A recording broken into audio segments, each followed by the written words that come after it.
Dear children, hope you all are fine. The last class we discussed about money market. നമ്മൾ മൂന്നാമത്തെ chapter ആയിട്ടുള്ള money market ആണ് discuss ചെയ്തുകൊണ്ടിരുന്നത്. Money മാർക്കറ്റിൻ്റെ definitions, objectives, features and features of a well developed money market, composition of money market etcetera. കോമ്പോസിഷനിൽ നമ്മൾ call money market, commercial bill market, acceptance market, treasury bill market ഒക്കെയാണ് discuss ചെയ്തിട്ടുള്ളത്. Now we are going to discuss about types of treasury bills. Treasury bills types divided into 3. Treasury ബിൽസിനെ 3 തരത്തിലാണ് divide ചെയ്തിട്ടുള്ളത്. നമ്മൾ already പഠിച്ചിട്ടുള്ളതാണ് types of treasury bill. എന്തൊക്കെയാണ്? There are 3 types of treasury bill. The first one is on top treasury bills. On top treasury bills or on top T-bills. It can be bought from the RBI at any time at an interest yield of 4.6%. Reserve Bank of India 4.6% ബേസിസിലാണ് on top treasury bill issue ചെയ്യുന്നത്. Then these treasury bills have lost their relevance now. ഇന്നത്തെ സെനാരിയോയിൽ നമുക്ക് ഈ on top treasury ബിൽസിൻ്റെ relevance കുറഞ്ഞതായിട്ട് കാണാൻ കഴിയും. The second category is ad hoc treasury bill. Ad hoc treasury bill വളരെ പോപ്പുലർ ആയിട്ടുള്ള ട്രഷറി ബില്ലാണ്. These are created to replenish the government's cash balances with RBI. So these bills are just an accounting measure in RBI's books. Ad hoc treasury ബിൽസിൻ്റെ maturity period 91 days ആണ്. So these can be redeemed prior to the final date of maturity. After all the dealings is only between government and the Reserve Bank of India. Then the third category of treasury bill is auctioned treasury bills or auctioned T-bills. Auction T-bills established in 1992. Option treasury bills 1992 establish ചെയ്തിട്ടുള്ള ബില്ലാണ്. Only one among the 3 categories which can really be called as genuine money market instrument. So option treasury bills ആണ് ഈ 3 എണ്ണത്തിൽ നമ്മൾ പരിശോധിക്കുകയാണെങ്കിൽ one of the genuine money market instrument. So there are 3 types of treasury bill: on top, ad hoc and optioned treasury bill. Then let's discuss about money market instruments. Money market instruments. There are different instruments applicable in money market.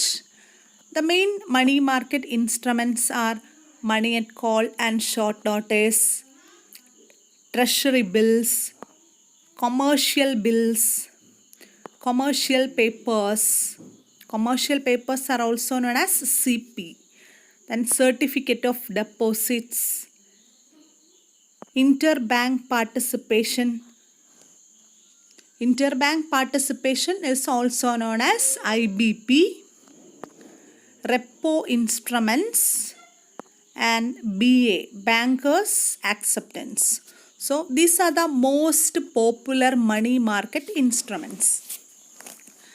ഈ മണി market instruments ഒക്കെ നമ്മൾ പല ക്ലാസ്സുകളിലും കേട്ടിട്ടുണ്ട്. Money market ഇൻസ്ട്രുമെൻറ്റ്സിനെ കുറിച്ച് നമ്മൾ previous ലെസൺസിൽ discuss ചെയ്തിട്ടുള്ളതുമാണ്. Money at call and short notice, treasury bill, commercial bill ഒക്കെ നമ്മൾ കോമ്പോസിഷൻ ഓഫ് മണി മാർക്കറ്റിൽ ഡിസ്കസ് ചെയ്തതാണ്. Then what is commercial paper? എന്തിനെയാണ് നമ്മൾ കൊമേഴ്ഷ്യൽ പേപ്പർ എന്ന് പറയുന്നത്? Commercial paper is also known as CP.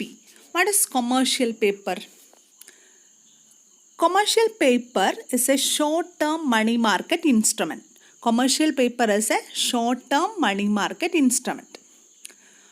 So അതുകൊണ്ട് തന്നെ കൊമേഴ്ഷ്യൽ പേപ്പർ ഇഷ്യൂ ചെയ്യുന്നത് at a discount on the face value. Face വാല്യൂവിന് മുകളിൽ ഒരു ഡിസ്കൗണ്ടിലാണ് കൊമേഴ്ഷ്യൽ പേപ്പേഴ്സ് ഇഷ്യൂ ചെയ്യുന്നത്.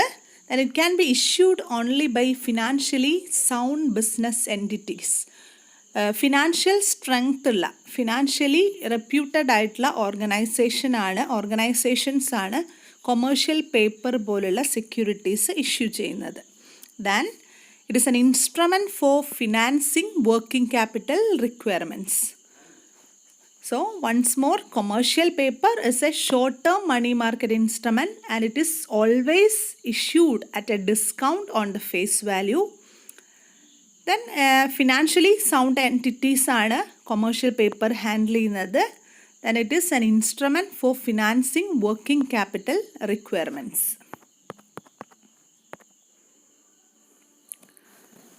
Then next instrument is certificate of deposits. Certificate of deposit is also known as CDs. Certificate of deposit or CDs. CDs are unsecured negotiable promissory notes issued by commercial banks and development financial institutions. ഇന്ത്യയിലുള്ള commercial ബാങ്കുകളും മറ്റ് development financial ഇൻസ്റ്റിറ്റ്യൂഷൻസും ആണ് certificate of deposits establish ചെയ്യുന്നത്, issue ചെയ്യുന്നത്. These are unsecured negotiable promissory note. Comparing to other instruments, these are unsecured negotiable promissory notes. Then it can be issued in multiples of 5 lakhs. 5 lakhsന്റെ multiples ആയിട്ടാണ് ഇത് issue ചെയ്യുന്നത്. Minimum investment എന്ന് പറയുന്നത് 25 lakhs. 5 lakhsന്റെ multiples ആയിട്ട് 25 lakhs, 50 lakhs, 75 lakhs തുടങ്ങി ആ രീതിയിലാണ് certificate of deposits issue ചെയ്യുന്നത്. അത്തരത്തിലുള്ള മണി മാർക്കറ്റ് ഇൻസ്ട്രുമെൻ്റാണ് സർട്ടിഫിക്കറ്റ് ഓഫ് ഡെപ്പോസിറ്റ്സ്. ഇതിൻ്റെ പ്രധാനപ്പെട്ട ഫീച്ചേഴ്സ് എന്ന് പറയുന്നത്, these are short term money market instruments, these are unsecured and it can be issued in multiples of 5 lakhs. Then what are the other features of CDs? CDസിൻ്റെ മറ്റുള്ള features എന്തൊക്കെയാണ്? Bank CDs are issued at a discount to face value. നമ്മൾ already പറഞ്ഞതാണ്. Then CDs are freely transferable. Freely transferable ആയിട്ടുള്ള money market instrument ആണ് certificate of deposits and these are subjected to stamp duty. Stamp ഡ്യൂട്ടീനെ base ചെയ്ത് വരുന്നതാണ് certificate of deposit എന്ന് പറയുന്ന money market instrument. That its name renamed into Interbank Participation Certificate as per RBI guidelines. RBIൻ്റെ guidelines അനുസരിച്ച് ഇതിന് 2 രീതിയിലാണ് categorise ചെയ്യുന്നത്. ഓൺ റിസ്ക് ബിയറിംഗ് ബേസിസിലുമുണ്ട്, without risk bearing ബേസിസിലുമുണ്ട്.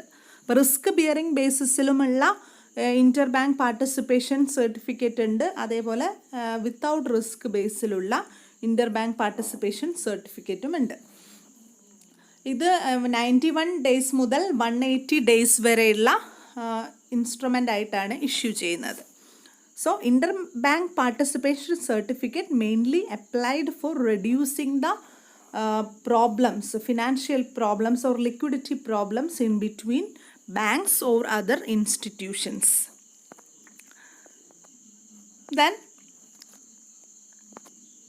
what is repo instruments? എന്താണ് repo instrument? Repo instruments are the instrument mainly useful for repurchase agreements or repos.